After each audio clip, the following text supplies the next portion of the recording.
Festiie fam, the time is now. Festival goers unite. Welcome to the Festiie Files podcast, where we highlight the creative and inspiring individuals who come together from all walks of life, everywhere across the globe, and bring to life the festival experience. What does that mean? Don't worry, we haven't been away from festivals for too long. The festival spirit lives within all of us. So whether you are jumping online, catching a live stream, whether you have attended festivals in the past, whether you were in the stage or on the stage dancing as a professional, whether you were in the crowd, whether you were backstage or the DJ providing the beats, every single one of us plays an important role in the festival experience. And it's all about connecting. It's all about the principles and sharing that with everyone on this planet, because the world is a festival. So my name is Desmond, CEO of Festiie, the Festival Smart Band. And now let's get into the goods. Today, special guest from the East Coast, New Jersey raver. Yes, she lets everyone know that. The video content creator, festival content creator. She's also the host of her own podcast, hence her beautiful microphone and equipment there. She already knows what's up. I can learn from her, which is the beauty of all this. Check out her podcast at RaveCultureCast. And she's just super embedded in the culture. She loves to connect. And it's awesome. Now we're here talking. Yes. Ladies and gentlemen, welcome to the Festiie Files podcast, Emma Kapotes. Yay. Thank you for having me. I'm excited to be here. Yeah. Yes. So let's just get right into it. How are you doing right now? And how have you been keeping that festive spirit alive? Because we all really need to do that right now. Yes, for sure. Well, first of all, I didn't get to comment on your necklace, which I love, by the way. It's a disco ball necklace. That's amazing. Yeah, we're partying back here. You know, that's kind of what we do. Keep it going. Yeah, I love it. I'm good. I'm busy. We're like wrapping up summer here, which is crazy, but I've been good. It's been a wild ride these last few months. But yeah, I've just been busy creating content and working on the podcast and trying to keep the spirit alive for the community and just create content for people to, binge watch and enjoy and learn new things about EDM and music festivals while we're waiting for live events to come back. So there's no shortage of content coming from me. Love it. You just mentioned it. Let's get right into it. Content. During these times, it's been challenging. It's been tough. The festival scene has responded. We were one of the first to respond with the live streams, and then hopping on social media and kind of supporting other artists, other creators, and then tapping into our own creative energy and testing things out, because we might have a little extra time at home, or we are having, festival withdrawals because we're not able to be there. So one of the things that a lot of people are doing, such as here at Festiie, creating content. Now let's get into the art of creating content. What type of content do you like to put out? And how can I start creating content as well for all my festival goers out there? Yeah, for sure. So I think it depends on what medium you're comfortable with. So I started with YouTube a little over 3 years ago, and I absolutely love doing that. I don't have a background in video, so I started just using iMovie, and then now I use Adobe Premiere. So pretty basic video editing, but I just wanted to create content around the EDM community. So it started as a lot of music festival tips and preparation videos, and then it was like lineup reviews and all kinds of things like that, specifically tied to festivals. And then for the EDM community, it was a little bit more topical and educational. So I like to just talk about what are common EDM terms and things like that. And history of raving, I have something coming out about that. And then I also love fashion and beauty. So I was like, okay, how can we tie that in as well? So I'll do rave and festival fashion hauls and try-ons and festival makeup as well. So I think if you're passionate about something, or if you're really interested in a topic and it's a niche market like raving is, I feel like once you start to establish that sense of community, you'll realize there's a huge market for it. And it's definitely growing, even without music festivals right now. It's still growing. There's still a huge interest in it, which I think is amazing. So I think you could do that. You could start a podcast. You don't need a lot of fancy equipment. You can just buy a $40 microphone from Amazon. And yeah, just start talking about topics that you're passionate about. And I feel like it takes a while to get comfortable. Like the first few things you're going to do are probably complete shit, to be honest with you, but you just get more comfortable like talking and being in front of the camera. So you kind of got to start small and just work your way up.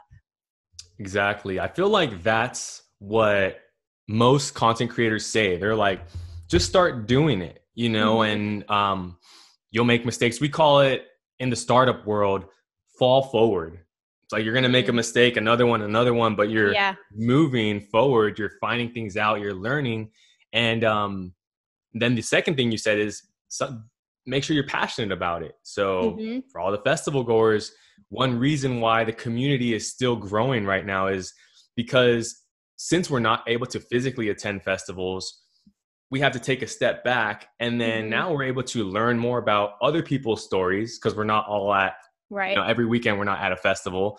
And then also we're able to examine more things from like a fashion standpoint. Like, oh, wow, let me spend some time really looking into this now. I mean, I feel like maybe the females do it more so and just saying that, but but now like I could find myself like, oh, I have time. I'm not going to a festival this weekend. It's not just like throw on anything or whatever. It's like, oh, I can really look into it. Yeah, it's a beautiful response that we've seen. And talk about, let's just get into your story. Like, sure. What was your first festival and what transpired after that? Yeah, so my first festival was EDC Las Vegas in 2015. I had been doing EDM shows locally, like in New York area, New Jersey area, but that was the first big festival. I started big, you know, it kind of spoiled festivals for me, honestly, by doing that first. But I then went on to do EDC Las Vegas 5 times in a row. It's my favorite festival. And that honestly is what pushed me to do everything. I just absolutely felt that like pushed me over the edge with like the actual EDM community and the idea of Plur and finding like that sense of community. It just like blew my mind. And I also like love dance music so much, but yeah, so that like sent me spiraling. And then I've done other big festivals since then. But that prompted me to start my YouTube channel 2 years later. Nice. I was just searching for videos to prepare for EDC and there was like barely anything on it. So after I had 2 under my belt, that's when I was like, okay, I'm not an expert, but I've done a couple festivals. I feel like I could help other people. And then I started making videos for just like large scale events because they're honestly a huge undertaking. And especially if you've never done one before, you make so many mistakes in the beginning. So I was like, okay, what can I talk to people about that will help them not make the mistakes that I made? I'm with you right there. I mean, shoot, that set us off on this journey here. Made so many mistakes. Like I've literally remember getting to festivals with friends and then saying like, oh, I think I know that person. I'll be right back. Then I don't see them for like 7 hours. And I'm like, I guess next time I might not do that or I'll like take them with me. So that's cool. What was it though about EDC that really like, this is a loaded question because I've experienced EDC for like the last 4 years too, but I just love speaking about it. What was it that makes it the Mecca? Why does everyone want to be at EDC every year? I think it's a couple things for me. Like, well, so I went with 3 girlfriends and we ended up meeting a guy friend there that weekend who was kind of like on his own, and we sort of adopted him into our family and hung out with him all weekend. And then that was the first time I realized like what festival family is, because at first we were foreign to it. We were like, this guy is a stranger. And then we realized like, no, you can literally be lifelong friends with people you meet at events. So that was like very eye-opening. The outfits and just the atmosphere, I was like, there's no judgment here. People are wearing whatever the hell they want. No one cares. Like, it's judgment free. So I loved that. And then like EDC, the sheer scale of the production completely blew my mind. And, you know, I remember being at Kinetic Field watching DJ Snake Lean On had just dropped and like helicopters were going over my head, and then the fireworks went off, and it's like the most beautiful fireworks show you'll ever see in your life. And I was just like, where am I? What is this? This is so amazing. And a girl like traded candy with me for the first time. I had no idea what it was, what she was doing, but it just made me realize like this is such a huge culture that I know nothing about and I want to be a part of pretty much. That's exactly what I was looking for. That because everyone has that moment where, and I Yeah. remember it too. Like my first festival was like, and of all, for whatever, if Hard Summer gets a bad rep, it was amazing for me. Hmm. Because I went early and I got in early, but I just vividly remember like the sun setting, and this is when Odessa was like barely catching on. Mm. Odessa was playing, everyone's there, sun is setting, and I just like looked around and I was just like, you can feel Yeah. like this just like beautiful energy. It's all encompassing, and everyone Hmm. has like that moment at a festival, and it sticks with you. And that's what I'm like so stoked that you shared that. Yeah. um and then you want to keep it going, right? I remember that too. Like I Hmm. left the festival and it's like, what now? And to keep it alive, so you did so by obviously staying in touch with your rave Hmm. fam, Yep. and that's huge right there. That's something that we should all continue to do right now, and I'm sure we Hmm. are. The other thing is you took it a step further, right? A couple years, or when did you decide I am going to make a video, share it on YouTube, Hmm. and then actually do it? Yeah, so EDC, so that was June 2015. My first YouTube video was March 2017.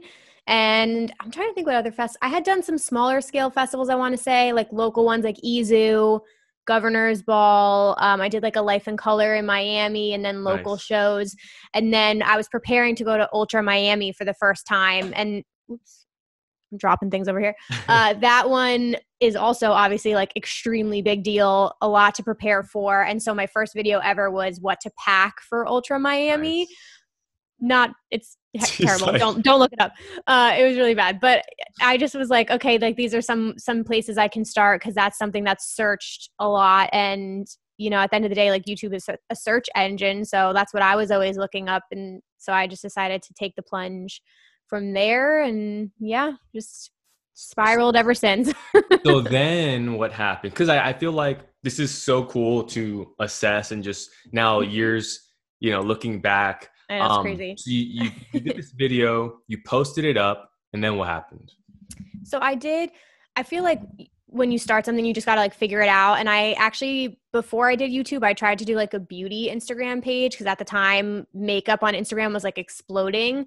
And then I quickly realized, so I carried that into YouTube. I did a couple makeup tutorials and I just realized those were flopping. Like you're a small fish in a big pond, and I'm passionate about it. But the EDC video, I think, was the second video. It was like beginner's tips for EDC Las Vegas. And that one did really well for me for such a small channel. Like it obviously took a very long time to grow. Yeah. And then I kept making EDC, and those ones would just like shoot up in views compared to everything else. So I was like, okay, clearly I'm onto something here. And then I just decided to expand it. But I tried to do other topics and things like that. I still do that now. But there's just clearly a need for music festival content, even now without, things happening. Awesome. That's Yeah. the cool part is you had ideas, and you didn't necessarily get like fixated on it has to be this way. You were like, okay, let me try the makeup. All right, I Mm-hmm. can use some of that, and you still make videos on that, right? You're Mm-hmm. still incorporating things that maybe not necessarily just for the response, Yep. but then you'll see the response that a video gets, and then you'll say, oh, maybe the audience is gravitating towards this type of content. Let me Mm-hmm. replicate it, see what happens. Let me Yep. replicate it again. And then slowly but surely, is that what happened? And you started growing an audience? Yeah, exactly. And then the other part of it was like the EDM community part, because again, like I was still such a young raver. Like, I was born in 91. I didn't experience 90s raves, and so much respect to those like real hardcore ravers. But I also wanted to tie in some stuff about the EDM community. So like some early on videos I did were like the different types of ravers you'll meet at a show. Yeah. So I wanted to incorporate just like some general elements, because for me, I thought the community was so fascinating. And I was like, okay, that now there's this younger generation of ravers coming up, and I want them to know and understand what came before us and like carry that on, because a lot of people will be like, they might not wear candy anymore or think that the Mhm. idea of plur is dying. And I think it's still very much alive, but we need to like talk about it more. And when you start to show people, then they'll understand. So there was that part of it for me as well. I was like, okay, I want to do my part to keep the raving traditions going, if that makes sense. Oh, it makes 100% sense. Actually, it's a good cue point right now. I'm going to do something I've never done before on a podcast. We have, because you mentioned Plur and you mentioned Candy. Yes. So as we mentioned, like for us, we want to connect with everyone in the community. I don't care if you have 500 followers, if you have 500,000 followers, like it's all love. That's what festivals encompass. Everyone that goes there is welcome, and everyone has a story to tell, and everyone goes on adventure. So we had somebody send us some merch here, custom. I'm going to open it now. That's so awesome. Shouts out to Katie Marie Boo at Katie Marie Boo. And because it's funny how these things happen, we were like showing our little setup here, and she's like, "Oh, do you guys have any candy specifically for you guys?" And we're like, "No." And she's like, "Well, that's going to change." I'm like, "No way. Are you serious?" Oh, that's awesome. And here we go. Ripping it open. Ripping it open, people. Oh my God. Shouts out Katie Marie Boo. That is awesome. Emma Kapotes. This is what the community is about. This is why 100%. We have podcasts. This is why we create content. Yep. Because this is beautiful. And like someone sent this to us, doesn't expect anything in return, and just it's a one of one. So that's why you go to festivals, because everyone there is a one of one, and every relationship, every conversation, it's like, if that makes sense, every conversation, every connection is a one of one.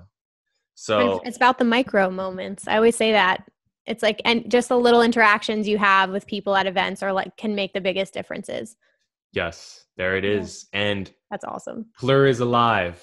Candy is alive. So Emma, how you mentioned like we want to keep it alive. How can we do so? Even though this is a prime example of it. Yes.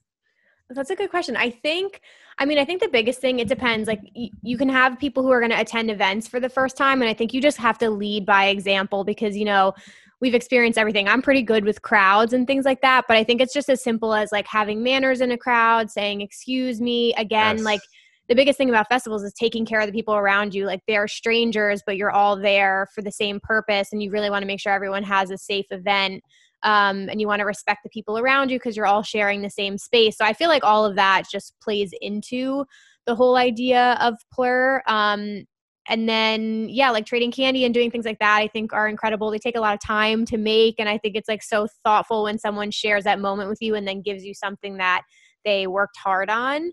And then there's the other aspect, which I'm like starting to do more recently because I felt like it was something I didn't know that much about, is just learning the history of raving and watching I've been watching a lot of documentaries during quarantine on like the history of EDM and all of that. And that's just for me, like as a content creator, I feel like I need to have a better foundation and understanding of how we got here. So that's something I'm getting more and more into as well. Awesome. So now how has your content creation process evolved from 2017 to now 2020? Yeah. So, oh man, I was filming everything on my iPhone. I had like a little concept, obviously, of like lighting and things like that, but the quality has gotten so much better. I feel like after I did the channel, I think it was about 2 years in, I invested in a camera. I was watching a lot of like YouTube videos, like how to grow your channel and things like that. So I got a little bit of better equipment, and it went from just filming things on my iPhone on like a little iPhone tripod to having more of a professional setup. And now I'm much better about like, I have a whole content calendar. I write scripts in advance, do all the research in advance, and get like a lot of feedback from people to see what they're interested in. And then the festival side of it, same thing. Like I was bringing my phone in and filming things more passively.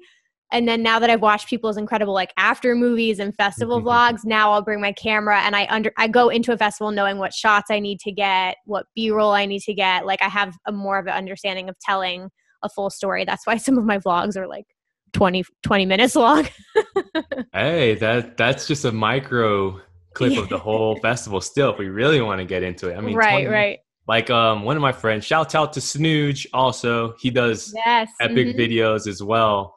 Yep. And they're those little mini movies. But I mean, it's cool. It's if you experience a festival, and then if you don't get to go to that festival, you can kind of do it through the lens of Emma Kapotes. Yeah, for sure. I think it's also because I've had people make comments about like, isn't that distracting to you? Don't you want to enjoy the show? Do you miss going to events before you were doing this? Because it sounds like you're working now at events, which yes, that's a part of it.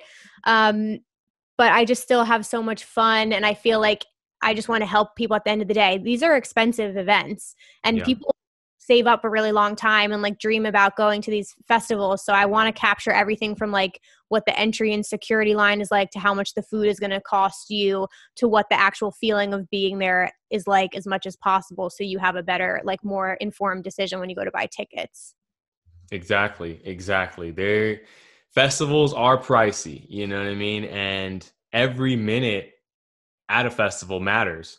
So let's talk about the upcoming festival class, because usually every year there's a incoming freshman of festivals. Yes, obviously this year little skirt on that, but what tips can you give, because you said it, you make videos about tips, you make a lot of videos, we'll get up into the fashion as well.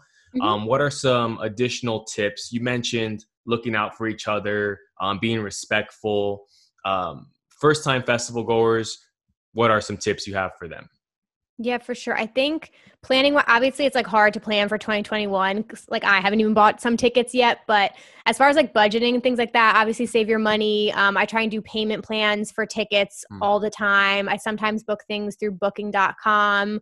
So you can just put a small deposit down and pay in full later. And I'll track flights with like Hopper, the app, just to like keep an eye. So as far as like budgeting and things like that, you can definitely find a way to do it and like not completely blow the bank. And then when you're there, I feel like the number one tip is like, don't get too messed up right before you go to the event. That's like the number one mistake everybody makes if you drink or whatever like that.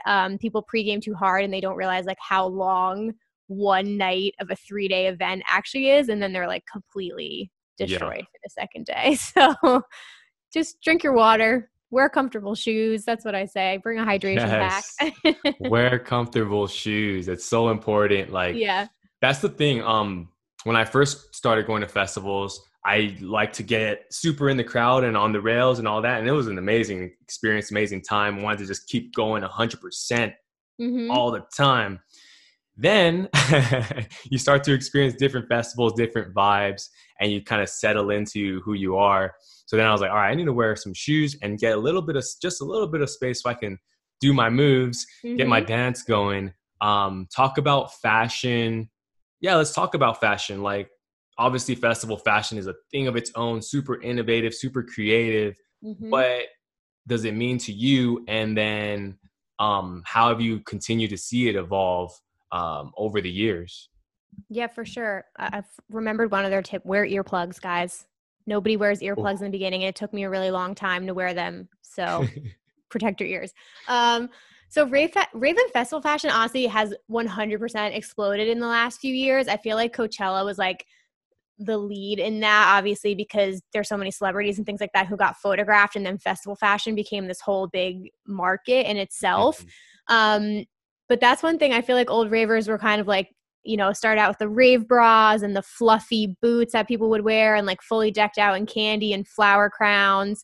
And now it's like there's so many different small businesses and Etsy shops, which is really amazing. And, I want to support people who are like going after their passion and creating like really cool designs. But I do feel like there's almost this pressure now to have like a new outfit at every single event and to continue to top yourself. But I think it's just, I always say this, which sounds crazy, I feel like the most myself when I'm fully decked out in a festival outfit covered in glitter.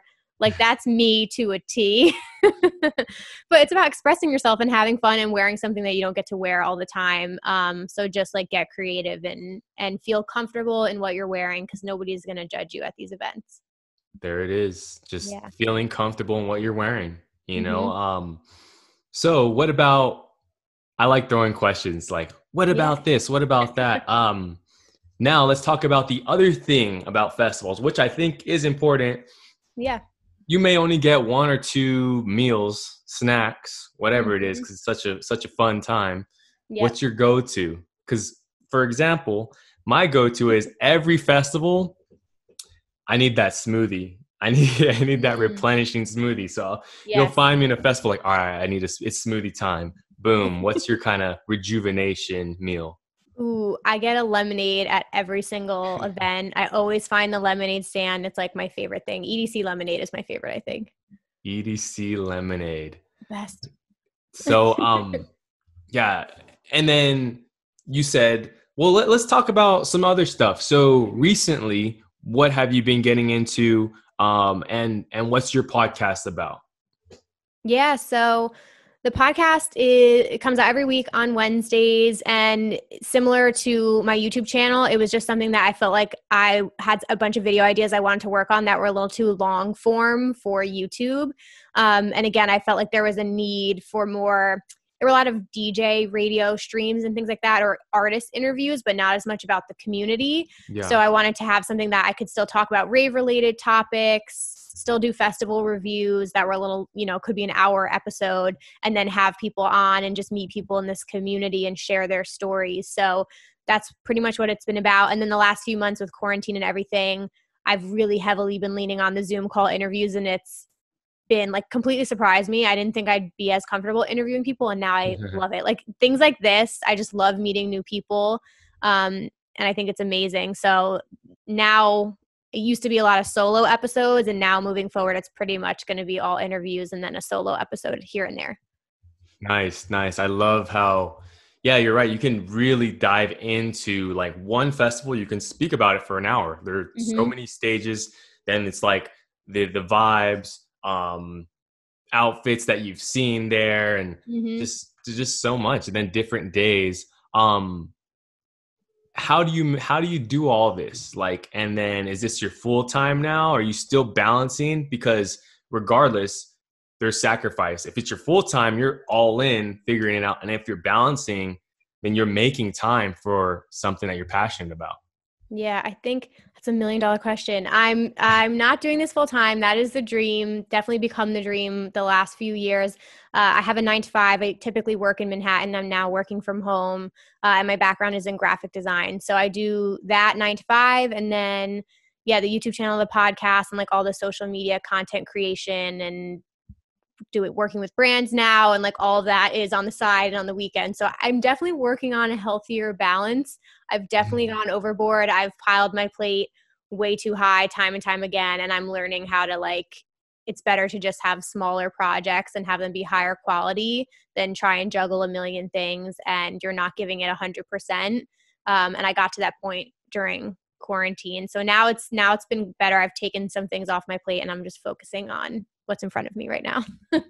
Thanks for sharing that. And I'm right there with you. I feel like, okay, we're going to get along just fine, because it's challenging, because as ambitious individuals, we want and we believe I can make this happen. Oh, I can do this. I can do this. And it's fun too.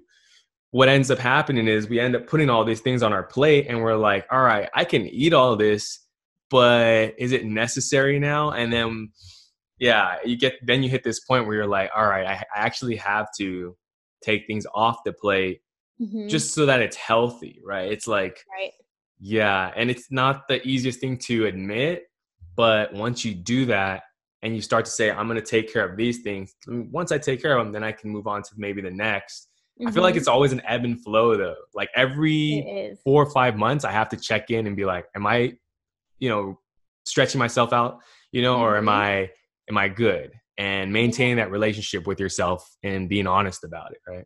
100%. And I think with quarantine, I know obviously a lot of people have lost their jobs or their situations have changed. And I'm sure you found it kind of similar. But at first I was like, oh, now there's going to be all of this extra time because we're not really going to go anywhere or do anything. And so I got a little too ambitious and excited about things. But on the flip side, I realized my downtime was going to shows and going to festivals. That was my mental break. And I no longer have those. So now it's like, I'm sure everyone can relate. Your days blend into your weekends, blend into your next day. And when you're working 7 days a week, you need to literally schedule in time for fun, which sounds so bad, but it's true. It's true. And another thing you got to schedule in is self-care. Like you just said it, like, oh, I don't have to make that that 1 hour drive to work and then 1 hour back, that's 2 more hours. That's more work I could do on the side. But then you're like, but what about self-care? So not only do we have to decompress by doing something fun and mindful, which is really interesting because every time I talk to graphic designers, it's like tough because you guys have fun creating, but then it's kind of work. So that makes the line even more, narrow. But then also self-care. So take us through maybe stuff like that. How do you self-care, especially as a content creator? Yeah, for sure. Some people might not believe in this, some people might, but I've always been a pretty spiritual person. And honestly, starting in April, I've just gone down that road. I meditate every single morning now. I do my workouts in the morning, and I started doing, I'm really into like tarot and tarot card reading. Nice. And I watch the videos all the time. And then during quarantine, I was like, I'm buying my own deck and I'm going to take classes on it and learn it. So now I do that for myself every morning, and I love it. It's brought me like so much inner peace. And I feel like my stress levels, I probably have as much on my plate as I did starting quarantine, but I manage it so much better now, which has helped me a lot. So yeah, my morning routine, I like love waking up now and having that like hour where I just work out and meditate. It's the best. Yeah, it's super important, right? And it's that mindfulness. Like meditation could be if you play music and you're just listening to the tunes. It's just that mindfulness, right?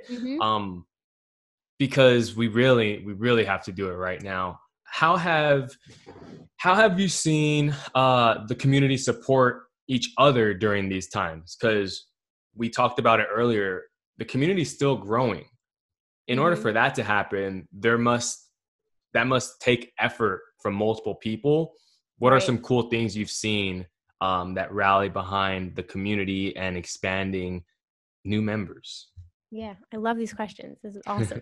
I honestly, I just think I'm biased, but I think the EDM community just has been incredible throughout this time. Like you said, like jumping on live stream events right away. And those were raising money for charities in the beginning. And, we love our favorite artists and things like that. And a lot of them, if they're smaller artists, they're out of work and then their management team is out of work. So it's one thing like supporting the artists and streaming their music and buying their merch, I think is like a huge thing right now. And on the flip side, the EDM community, I've gotten super into TikTok.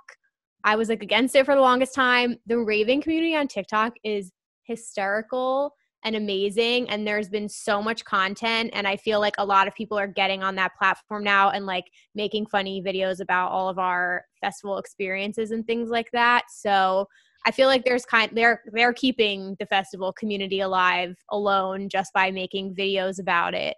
So I would say like all of those things. And then Facebook groups are still really big. And I finally jumped on it and started one for my podcast. And I was shocked at how quickly it grew and people are talking in there all day long. So I feel like that's the only thing I use Facebook for anymore is just like those kinds of groups. Same. It's so funny. Yeah. They're like, start a Facebook group. We're like, what? And then you do it and then you're like, dang, it's popping off in there. And then you log in and you're like, all these conversations are happening and people are posting their own content.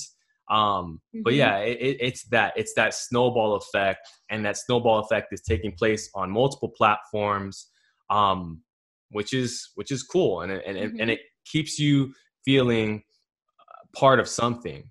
Right. So, now let's get back to the music. These are all coming off the top of the dome here. I love it. Ripping them out. But let's talk about music. Who, prior to the pandemic, all this stuff, who are some of your favorite artists to listen to? So my number one is Seven Lions. My love for that man is endless. He's just the absolute best. I've been like preaching about him for years, and he's just like, his career has just like completely exploded. And I think it's from his heavy touring schedule. Like seeing him live, honestly, is what I tell people. I'm like, once you see him live, you're going to get it and it's going to send you over the edge. So definitely him. Eric Prydz, same thing. His production is just unmatched. He's ridiculous. And I actually, right before all this, got to see his Hollow show in New York City, which was like the craziest 3D visuals I've ever seen in my entire life. It was amazing. And then like his tickets sell out like immediately. So yeah. Like I remember, what was it like? was it Eric Prid's, what is it, 4.0 or 5.0? I don't know. It was just like, Mm-hmm. boom, like Yep. sold out. And then you're like, why? And then when you get a ticket and you go and then you leave, you're like, You've seen him? oh, that's why. Okay, so real quick, sorry to jump in, but it was No. so funny because I've gone to Eric Prid's shows and watched him perform where I'm with my friends, and for that 1 hour and a half or like everything's lit. And then but what happens is he starts playing. We don't even talk to each other. It was like we Yeah. didn't speak to each other. We didn't say one word Yep. for like an hour and a half. And then like it just happened like this. And then the next thing you know, we're like, he finished the set and we looked at each other like, we didn't say anything to each other for like an hour. And we're like, mind blown. and it's Yeah. like, wow, he made that happen. Yeah, So it's just he's ridiculous, and I feel like he sets an example for people of just like how to step up your production and like how to actually make a live event experience just like blow your mind. So his Tomorrowland, the live stream yeah, that they did, I yeah, ended up buying tickets to that, and his was like my favorite thing. I loved yes, it. But other than that, like I'm big Oliver Heldens, Above and Beyond, yes, Griffin. I'm a huge fan of Griffin, Jaws. I yes. like a little bit of everything. Yeah, I What dig it. about I you? dig it. And shouts out to Seven Lions because I've noticed a lot of people and like he has that cult like following where people Mm-hmm. are on it about it. A lot of candy kids love him too. I've met Yes. so many candy kids that they're like, dude, Seven Lions and give me some candy. So but yeah, for me, I am huge Porter Robinson fan. Shouts out to P Rob. That's my guy. And just going to my first festival, I thought Porter Robinson was a band. I imagine like you don't know anything about festivals. So I'm here thinking Yes. like when I thought a festival was this, like you go there, there's a stage, different bands come out, perform, leave. Mm-hmm. Which it is like that, but Right. it's not.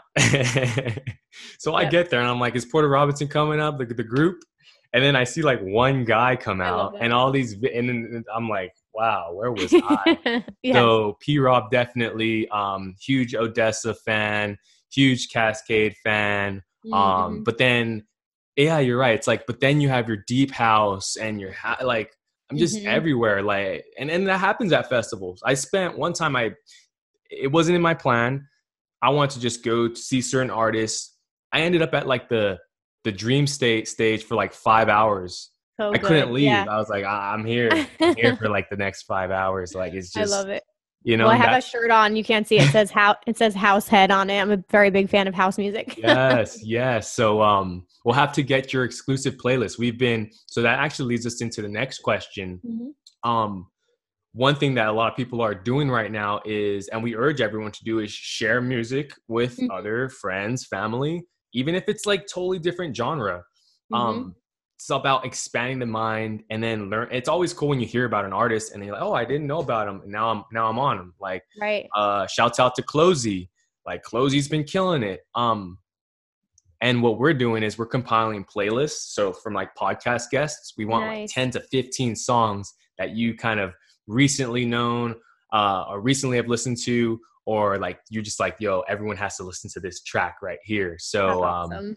yeah, have you heard any new artists that you're like, man, it's a new wave? I'm stoked about it. There's every other week, there's like a new genre being created anyway. Yeah, no, that's interesting.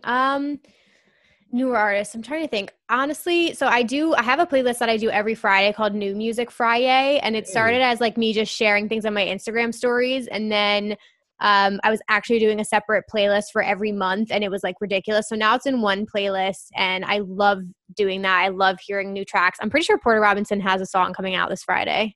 I think he does. Yes. Yeah. Yeah.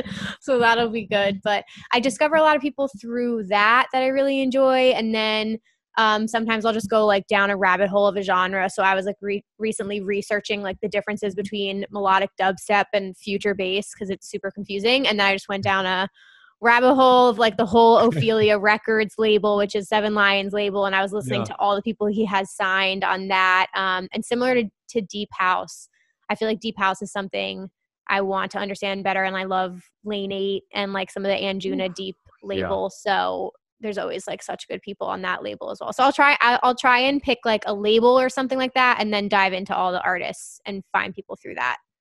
That's smart. That's smart because, yeah, those rabbit holes are fun. You're like, oh, what is this Hmm. genre about? And then you end up discovering 5 other genres. Yeah. But it seems like a nice structured way. It's like, let me go check out the label, see what the whole Hmm. label's about, and then learn about the different artists there. Like Lane 8's always dropping some like, just He's so everyone just go check out Lane 8's good. Yeah. label. It's just they're crushing it. Yeah. Um, so let's get into festival story time. This is a Oh, fun part where, because that's all we have right now at this particular moment, yeah. Hmm. closing our eyes and being able to envision ourselves back at the festivals, reminiscing with friends, with our rave fam. So Yeah. what's an epic festival story that you can share on this podcast? Ooh, that's a good question. An epic one.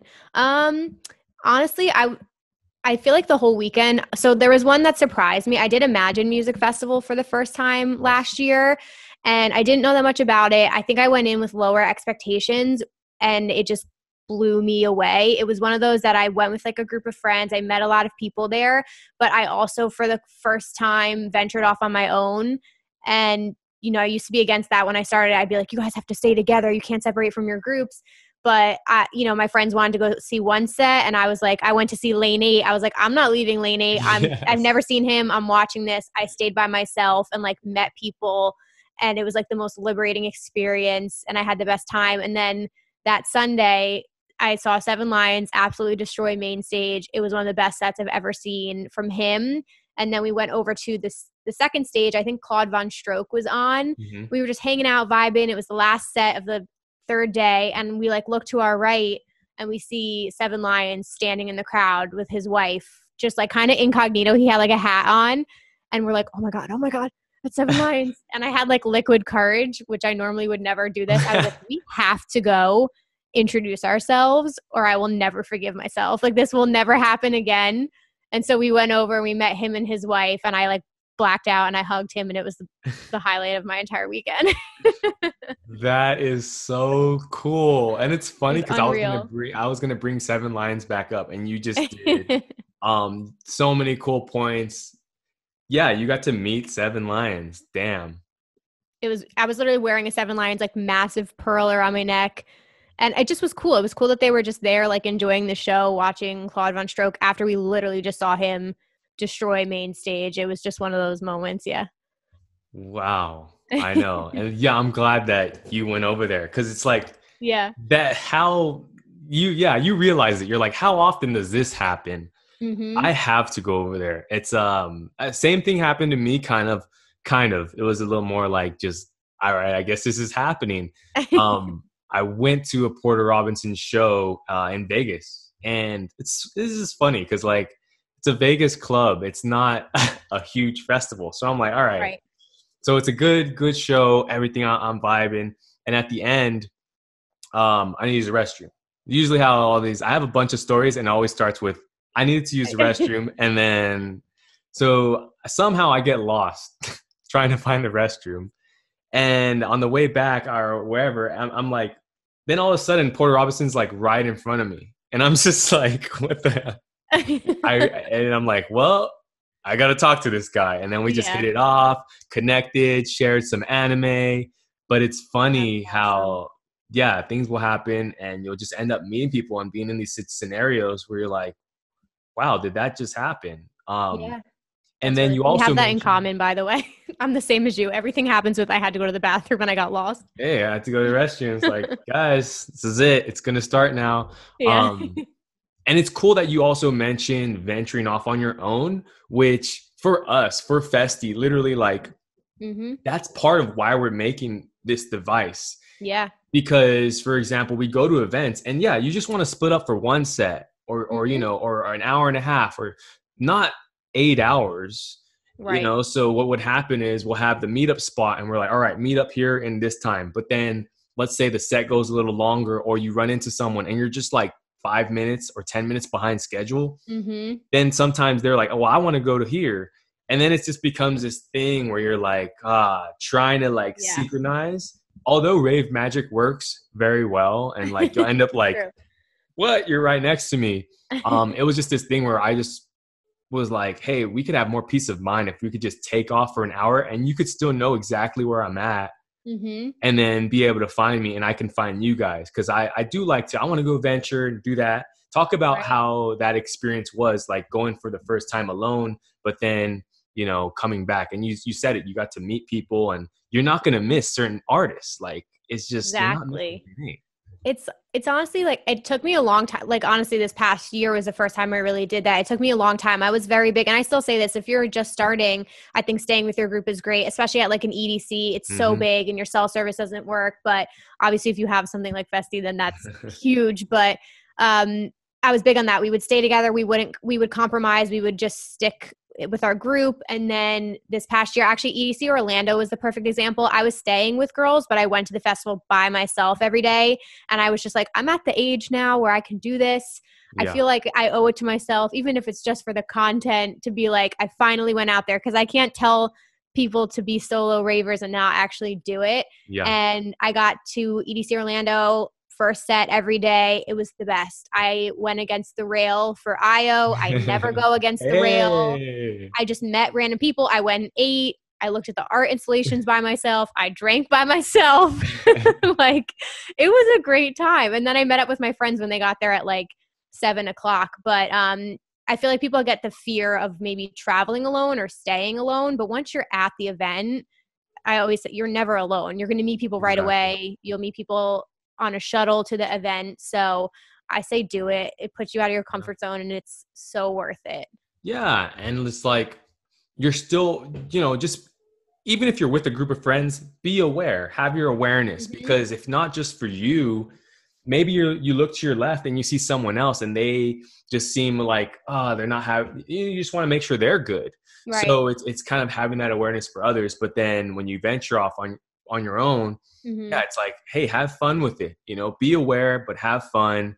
And, but if you are starting, you probably want to be with somebody just cause it's so much. There's just, I remember that I was like, dudes, take care of me, guys. Cause there are like 80,000 people here. There are like, I just saw a guy chug sriracha. I don't know what's going on. But it's, you know, it's all part of the experience. And, we want to highlight that. Like, we want the positives. Like, for us with Festiie, it's like, oh, you can spend less time trying to find your friends and more time being in the moment. So it's funny. It comes full circle. Oh, you can use it with a totem. So if you have a totem and this, you're going to find them even faster, like even sooner. And we all know, like I said, every second at a festival matters.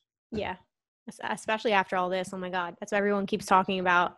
Exactly. Like that first event back, you're not going to show up late. You're going to be there the entire time from start to finish. You're going to like not even want to leave. That's going to be me. People are going to be, this is the first time. And hey, I urge everyone to get content of this because I'm going to be doing it. I mean, I'm going to be doing both. People are going to be crying going into the festival. You know what I mean? Yeah. I'm like, I'm going to be crying going in. Like, oh my gosh, I'm here. And just like, I know. So, it's going to be unreal. I can't wait. Yeah. So we just got to stay together right now, support each other. If it's an artist, I had a podcast guest say like, dude, I've been buying vinyls. I've been buying vinyls for artists because artists, it's a challenge. You're used to, like you said, you have a whole team, you gotta pay them, you're used to touring, events. And yeah, so even reaching out, showing support in every which way, connecting. And even when I check your Instagram, you have like, you're shouting out places like It's the Lunchbox Fam, Pollen, got a couple other things here too. Maybe you could tell us about that. Yeah. So over the last few years, I've sort of like some brands have reached out to me and I try and keep it like to a core group and people that like, I really know that my subscribers and things like that will enjoy and that makes sense with what I'm doing and we kind of align. So Lunchbox reached out, I think EDC 2019, and they make an anti-theft hydration pack. It's like literally hands down the best hydration pack I've ever used. And it solves the issue of like theft at festivals, which is a huge problem. And then I got to meet them at festivals last year and just loved everyone on the team. They're a smaller startup as well. And so we just clicked. And then starting this January, they brought me on part-time. So now I actually work with them. So that was just a really Nice. cool thing to go from like just a fan of the product and just doing a review on it to like getting to know them to working with them. So love them. And then Pollen came onto the scene and was like, they were selling experiences and tickets and Yes. travel and things like that. So that one was cool just because a lot of people I'm at so many events. So I was like, it makes sense to sell tickets to events. And then as a Pollen member, you earn points and you can attend events. So it's nice because when you travel so much, if you can earn points to an event and not have to pay the ticket for that, then that's huge. And then you can attend more, you can create more content and so on and so forth. So that's been cool. And I know they've been, they're obviously struggling right now with no events, but they're sort of pivoting their whole thing, which is really interesting. They're doing like curated travel events tied to music festivals, if you've seen that. So they're doing like Izu Cancun next year, and it's like hotel packages with EDM artists, which is pretty interesting. Yeah. The festival bubble, people always talk about, oh, the bubble's bursting. Well, it's going to be surging. It's going to be Yeah. surging because this is a type of community we all rally together and create, innovate, support. Mm-hmm. Let's get back to a couple more questions. Yeah. So content creation, and it's funny because same thing for Festiie. Like we're at events, testing product, trying to get information, going over here, but it's tough. Like in the beginning, we wanted to have fun, but we're like, dude, we are here. We can have fun. We got to get stuff done.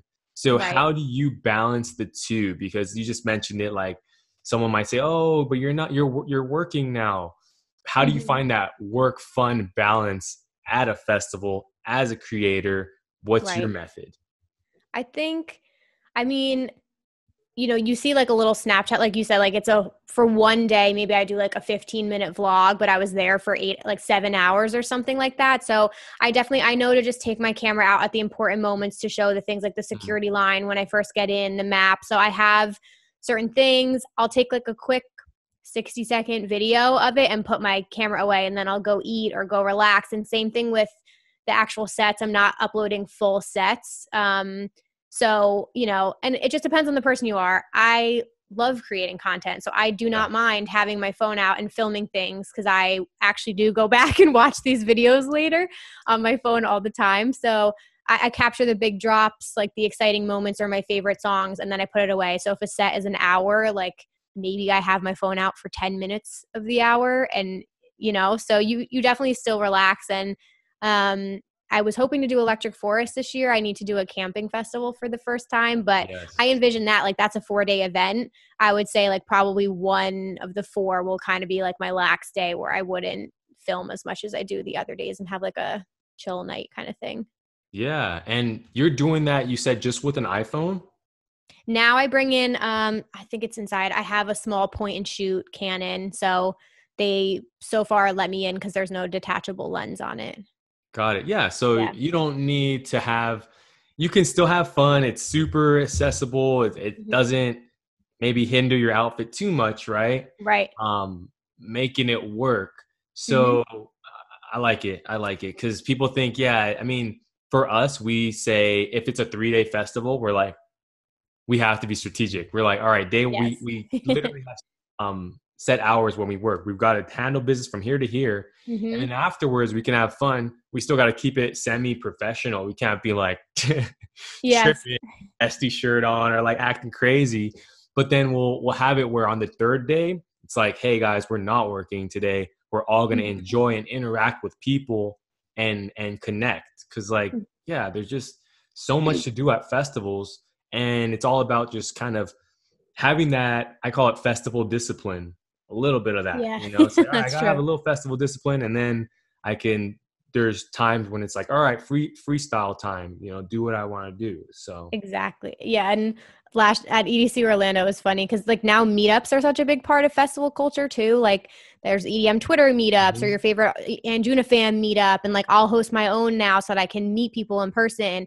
And so there's like that whole aspect. But on the second day of EDC Orlando, I like low-key got hammered by myself and then showed up late to one of the meetups. I wasn't hosting it. I was supposed to meet there, and I was like, where is everybody? I was a half an hour late. Where is everybody? The film of that, you can just see me getting drunker throughout the vlog. It's so funny. Whoopsies. Yeah, no, this is it. You're keeping it real. That's what we do here, Festiie. And it's like we are festival goers. Let's talk about, let's make it a better place. But at the same time, make sure it's fun. That's our goal. Like Festiie, fun. So when we go back to events, we want to see how can we keep everyone having fun. We don't want to, we want to keep them away from negativity, shift them towards positivity. And every single person at a festival can do so.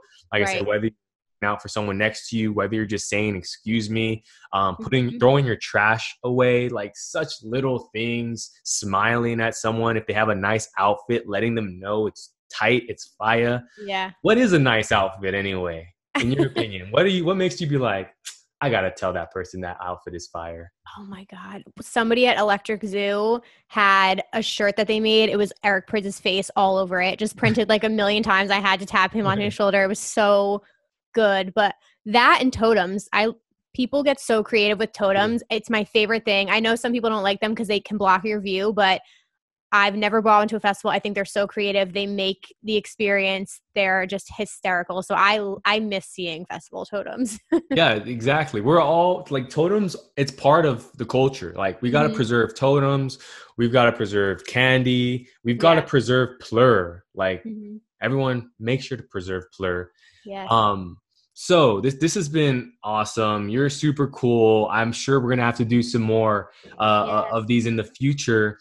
And if I'm someone that's, inspired and just had a kick listening to this, if now I want to become a content creator and get out there and make it happen, real quick, let's talk about the growth of the content. Like, 'cause I think the mentality is important going into it, where you like, I need X amount of subscribers or followers, because in order to keep doing something for years, right now, whether you're on year 3.5 or something,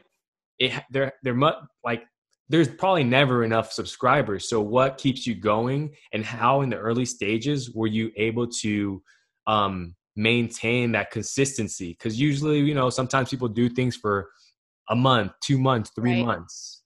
I think it's special when you can sustain and stay consistent and keep at it, because there definitely is a tipping point.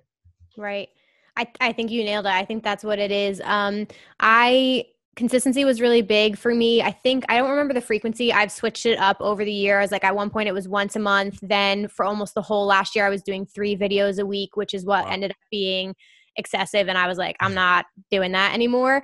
But yeah, I think keep it, whether you want to do it in Excel or whatever it is, keep a list of video ideas. I'm always jotting things down because that will help you so that you have future ideas to work on. And again, if you're passionate about it, that means you can talk about it for a long time because you don't want to get sick about it. And if there's the other part of it where you don't have to be a complete expert, but you have to have enough knowledge to talk to people about what you're going to be doing. And then to your point, just be consistent, like start putting videos out there, because most people will fall off and won't keep up with their channels. So whether that's twice a month or whatever it is, definitely be consistent. Keep a list of your video ideas. Oh, I had one other idea and it just engaging. How do you engage new audience maybe? Yeah, engagement is huge, especially for small creators, because even if you don't have these crazy numbers, if you have a really high engagement rate, that's big. And like that was it for me. Like I comment back to every single person, DM every person back, like always. I think that's huge. So yeah, I think those are definitely the main things. And like you said, just start with what you have. You'll get better from there. You'll get more comfortable in front of a camera.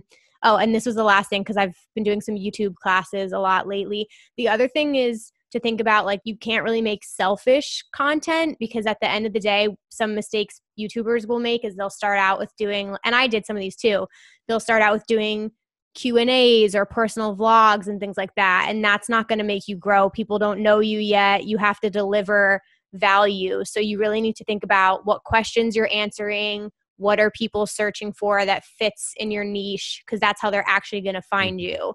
So I have to remind myself of that sometimes. Some of your favorite YouTubers and stuff will do Q&As about themselves, but they have 1 million subscribers and they can do things like that. So sorry, that was a tangent, but no, that was a ton of value. That's a ton of value, because it's like, exactly, it's like, oh, my vlog, and it's cool. Maybe you can find a way to like interweave tips into that, so that you can, in that title, when everyone's searching. And then you also mentioned you would post once a month, and then you even got to the point where you're posting 3 times a week.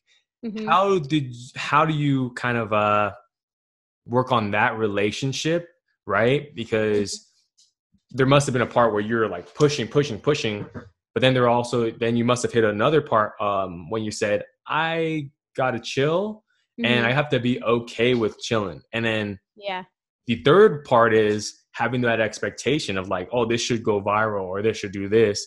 And then if it doesn't, not beating yourself up, right?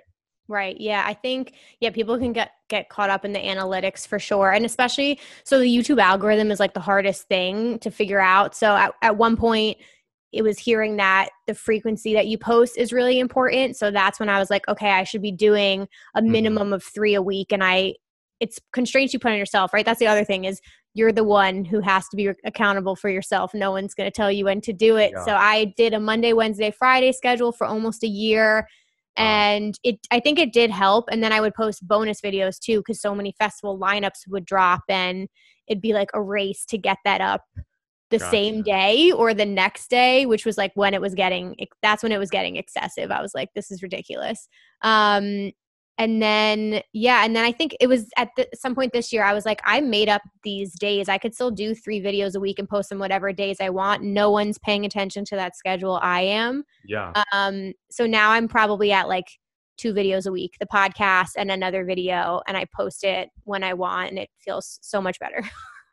There it is. Exactly. We tend to like place such an emphasis on ourselves, as opposed to just kind of flowing and letting it happen. But that's also part of the learning curve, right? In itself, like you've experienced that extreme. So now you're like, oh, I've already gone through that. I've learned from it. This is what I'm doing. I feel like it's right in that happy medium area. And that's resilience. That's kudos to you. Cause like I said, a lot of people tap out, or they'll just get upset, or they'll, that energy might shift towards envy or negativity, but you've kind of just been able to chill, and then you're still wanting to connect with others. So that's a skill. That is part of content creation, reflecting, appreciating, continuing to learn. How can we keep up with you? If we're inspired by this, how can we reach out? Where can we find you? Social media and more. Yeah, for sure. So, Instagram, definitely. I check DMs all the time at Emma Kapotes, and that's Instagram, Twitter, and TikTok. Having lots of fun with TikTok. And then YouTube is youtube.com/Emma Kapotes. And then the podcast is at RaveCultureCast on everything. And that comes out on Wednesdays. Awesome. Yeah. I want to get on the podcast. I was just going to say, and we're going to have you on after this. So, because I want to act crazy on the podcast. No, I got stories to tell. No, this has been great. That. Thanks so much. You are officially Festiie fam. And we're going to keep it rocking. Everyone out there, remember, we're all connected. We each have a story to tell, and we're all in this together. So reach out, spread that positivity. If you're having a good day, send that energy to somebody else. It's that +1 mentality. Let's keep it going. We will be out there soon. That I can guarantee you. We will be back at festivals, and it's going to be glorious. It's going to be beautiful. It's going to be everything we want it to be and more. Just remember, keep up that peace, love, unity, and respect. Emma Kapotes, thank you so much. Festiie Files, my name is Desmond Beristain. Shouts out Katie Marie Boo. We're signing out. Bye.